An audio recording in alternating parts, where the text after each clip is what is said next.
18. The Good Day. Claudia. After John walked me to class, the rest of the day seemed to pass a little differently. I found myself in gym class waiting to see him and wasn't disappointed when he ran alongside me on the track field. During our routine exercise, he was playing football with his classmates. He stopped to admire me. I could tell by the way he was trying to look when the coach had us doing our stretches and bends. I motioned to him, but it was too late. A group of his classmates tackled him down. I gasped as he pushed his way from underneath them without any trouble. He had to pretend he was a little sore or have the coach wrinkling his curious eye over at him. It was not the norm for a young guy like John to be so strong. Well, not as strong as John really was. He made a silly face when he caught me still looking. He looked embarrassed as he made his way to the table where the water cups were set. John kept his eyes on me as he took a drink. I smiled as he blew me a kiss, and watched as his teammates pulled him back into the game, seeing he wasn't injured or limping. I laughed as he shrugged his shoulders and hurried alongside them. I knew he wanted to be by my side, but he had to pretend he was this guy he wasn't for the sake of his job. Moving in on my guy. God, I hate her. Who does she think she is? I heard someone's thoughts. I spun my head and caught Rachel's fiery stare glaring at me. She was standing with her friends. They were all dressed in cheerleader uniforms, her arms crossed. She gave me the stink eye. I moved away as the teacher called the girls inside. I walked back into the locker room and changed with the rest of the girls. Rachel and her friends wouldn't stop glaring in my direction or talking about what a horrible person I was. They believed I had stolen John away from her, because I was some kind of witch who put spells on unsuspecting hot guys like John. Who couldn't tell what an ugly, horrible person I really was? I wanted to cry, but I swallowed the lump in my throat. She wasn't going to get to me. John loved me, didn't he? Claudia? His voice echoed in my mind. I had almost forgotten how connected we were now. It was so strange to find him in my mind and for him to feel my pain when he didn't have his watch on full frequency. What's wrong, Claudia? I'm fine, I answered. I swallowed hard, burying back everything I felt. You don't feel fine, he continued. Meet me in the hall after class. I tried to keep Rachel's name out of my mind. What's she done? John suddenly asked. Apparently I had failed keeping her out of my thoughts. Nothing. I'm fine. Trust me. I thought back as I put on my jeans and pulled my hair back. Meet me outside. We'll walk together. He was obviously concerned. Of course I am. I walked out as the period ended. When John found me in the hall after class, he rushed over. He was happy to see me, but he could see the distress in my face. He lifted my chin, forcing me to meet his eyes. What happened? Nothing, I whispered. John grinned beautifully at me, tilting his head sideways. He looked into my brown eyes and said, Miss Bell, you know I can feel everything you feel. Your pain, your sadness. So don't lie to me, please. I exhaled deeply. John's eyes were sparkling. The gold flecks had returned to them. Was that the magic that connected us? Revealed in his eyes whenever we were close? Even at a distance, he could sense me and I sensed him. We could speak to each other in our minds. I loved it. But was it something I could control? A group of guys walked out of the class, moving past us. Come on, John, we're headed to lunch. Rachel was among them, as well as two other girls. She waved at him. He even had the nerve to blow him a kiss. John rolled his eyes. I walked away. John hurried after me.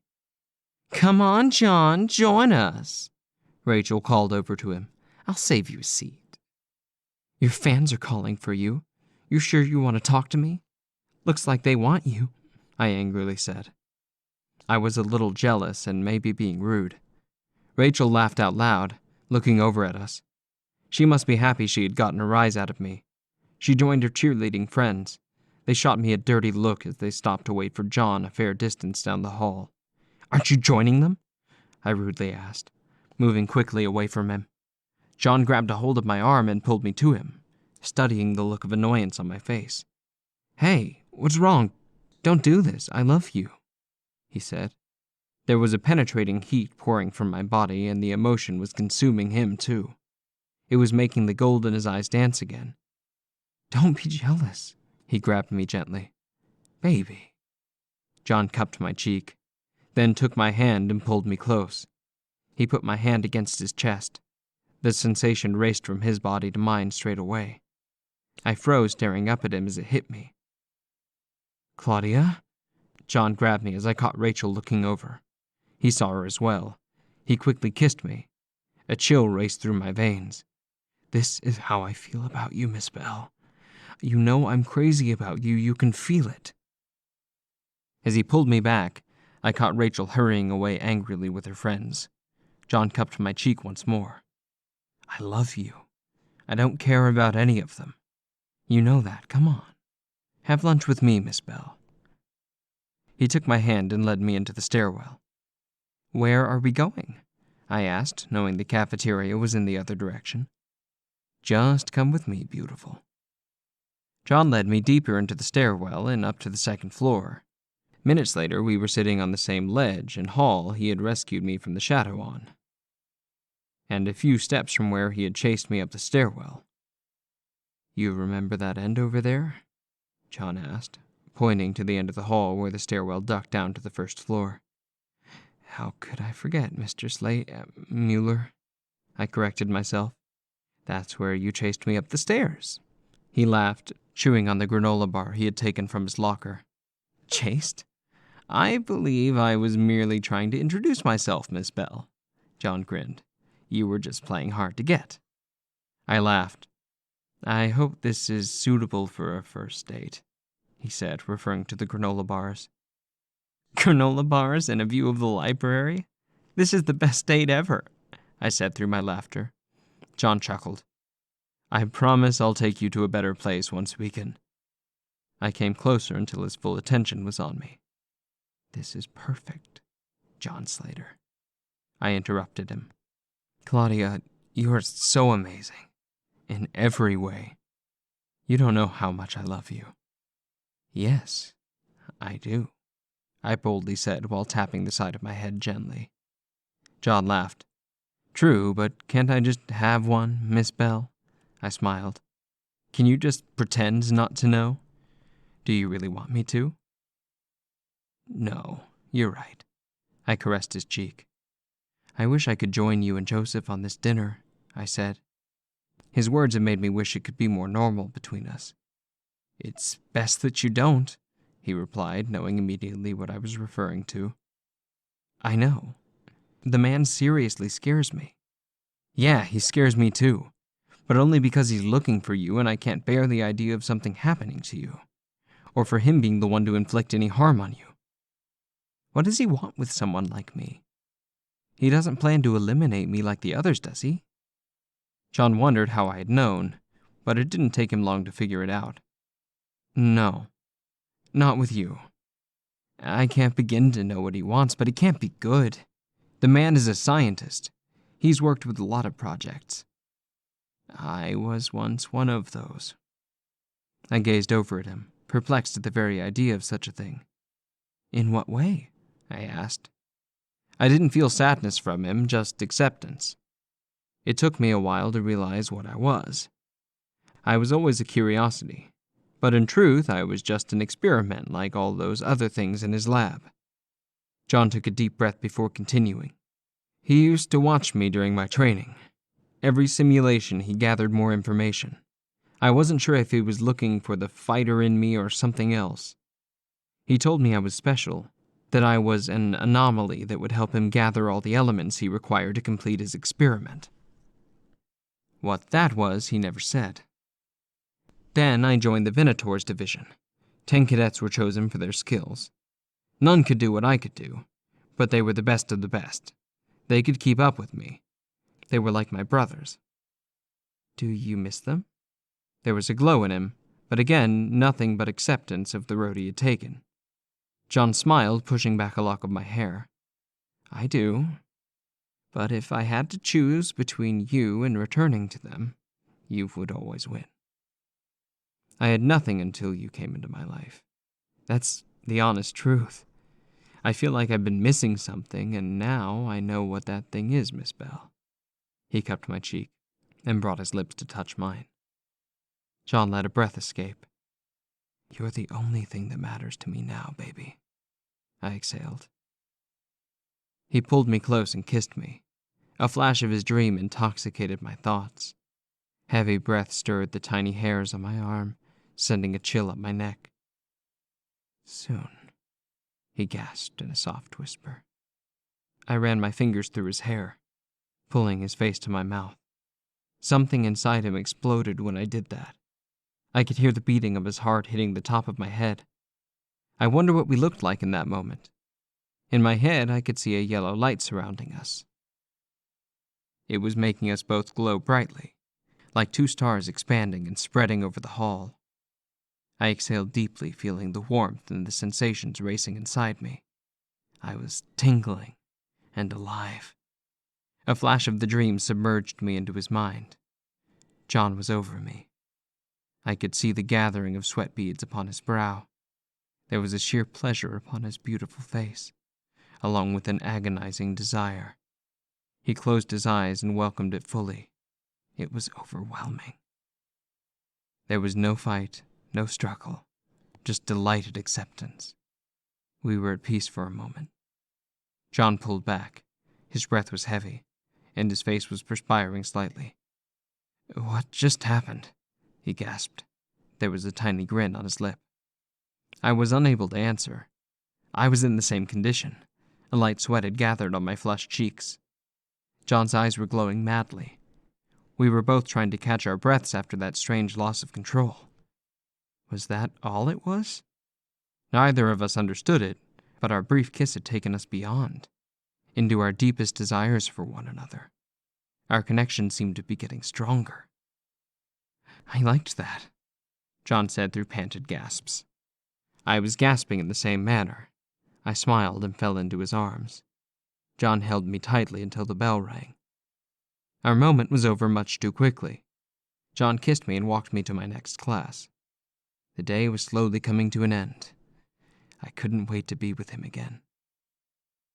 "Meet me in Joseph's office after school, okay?" he said to me. I gave a nod.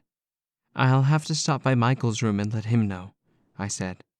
John reached over to kiss me before he left me by the doorway. My classmates were glaring back at me. Had I missed something? Whispers about how John was with me caught my ears. I thought he was with Rachel. I took my seat and tried to avoid their accusing eyes or their harsh words, both spoken and unspoken. While in class, I asked to be excused to go to the bathroom. As I went into the hallway, I saw a group of cheerleaders in the hall heading to practice. I thought nothing of it, even after I got a few ugly looks. Did everyone know? Had Rachel said something to the whole school? Their eyes were accusing me of taking another girl's guy. I did no such thing. John was with me because he wanted to be with me. After finishing up, I went to the sink and washed my hands. I was ready to head back to class when Rachel entered. She wasn't alone. Two of her cheerleader friends were with her. I didn't pay much attention to them until they blocked my path to the door. I tried to move around them, but each time I did, they blocked me again. I glared at them. "Move," I boldly said. I wasn't in the mood for their insults. They could do it from afar where I couldn't see them, even if I could hear them. They were lucky my anger didn't get the best of me, or they would trip on their shoes, or some freshman would spill their dessert on them. Why did Rachel not like me? "I just wanted to talk to you," Rachel smirked. Her two friends were standing beside her, trying their best to look scary. Occasionally, they switched their focus to peer into the mirror and check their makeup. Rachel was more focused, but even she couldn't resist the call of the mirror. The thought, "mean girls," immediately came to mind. I huffed, frustrated. I really had no time for this. "Talk?" I glared at them. "You know, have a chat regarding why you think you can hang around John, or why you think it's okay to take another girl's guy." Her girlfriends laughed as she continued. "You know he's out of your league." "Way out," Rachel's friends added. "Maybe he took an interest in you because he felt sorry for you.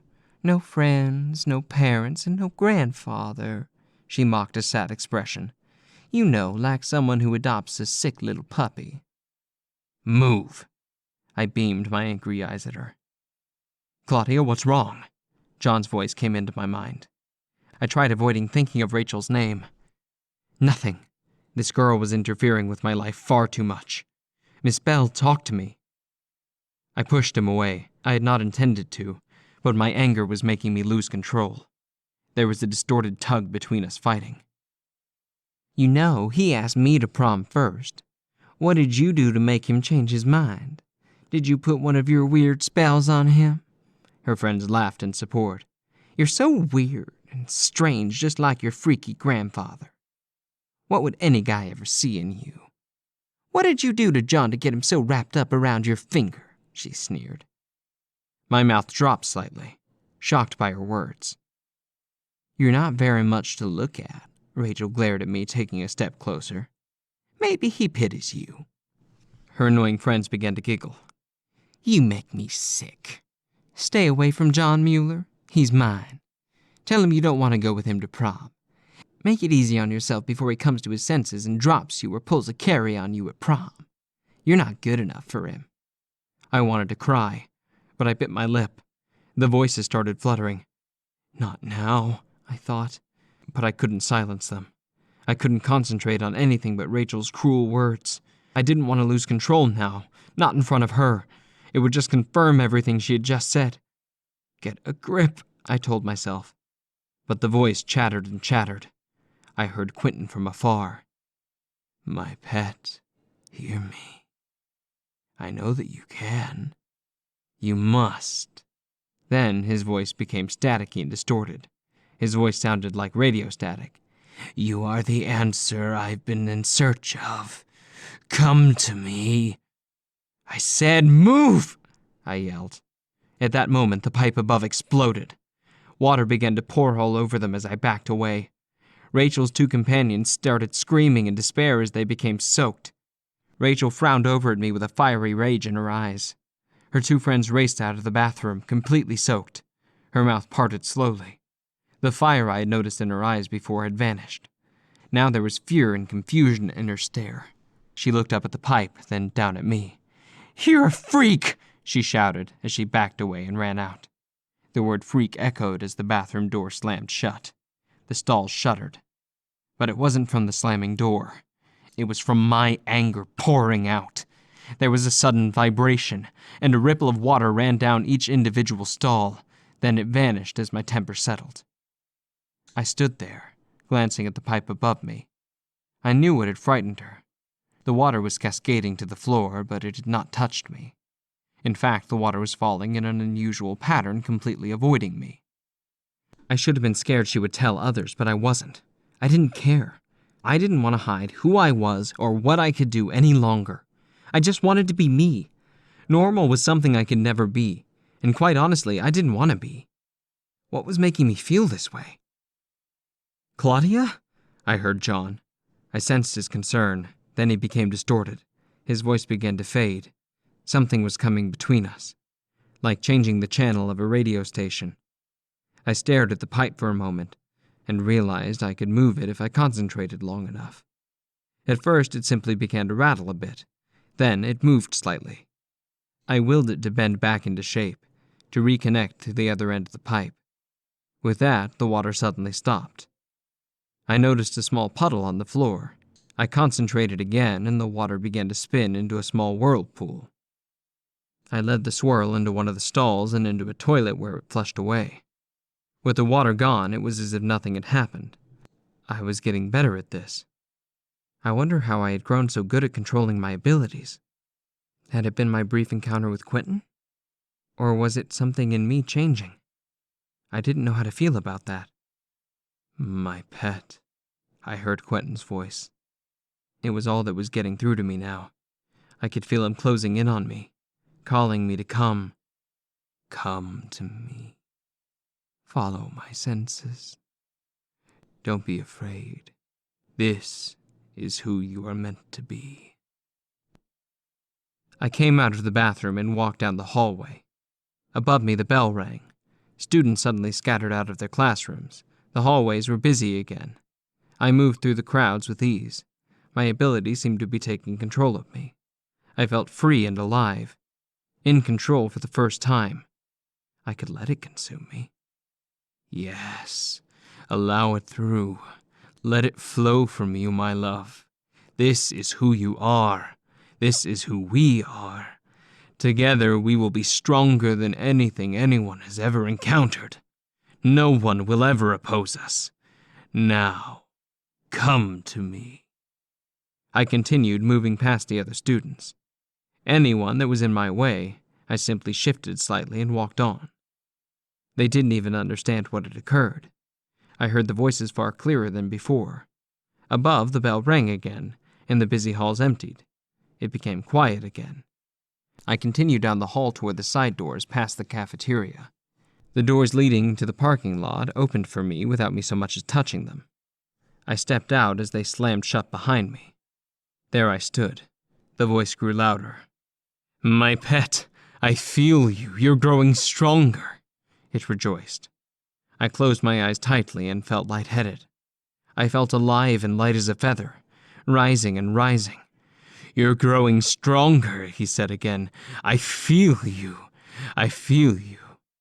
But I fear so can he. I heard a faded shrieking. He knows. He'll come soon. Come to me before he nears. I opened my eyes.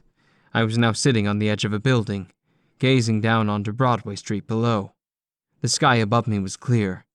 Below, the yellow buses were starting to arrive and line up at the side of the building. I felt the air blowing up through my hair. My pet, I heard his voice again. You are strong enough to open the portal and come to me. Concentrate and come to me, he beckoned. I nodded obediently. Before me, a light began to slowly appear, starting with a tiny spin. Slowly, it grew and grew, a little at a time.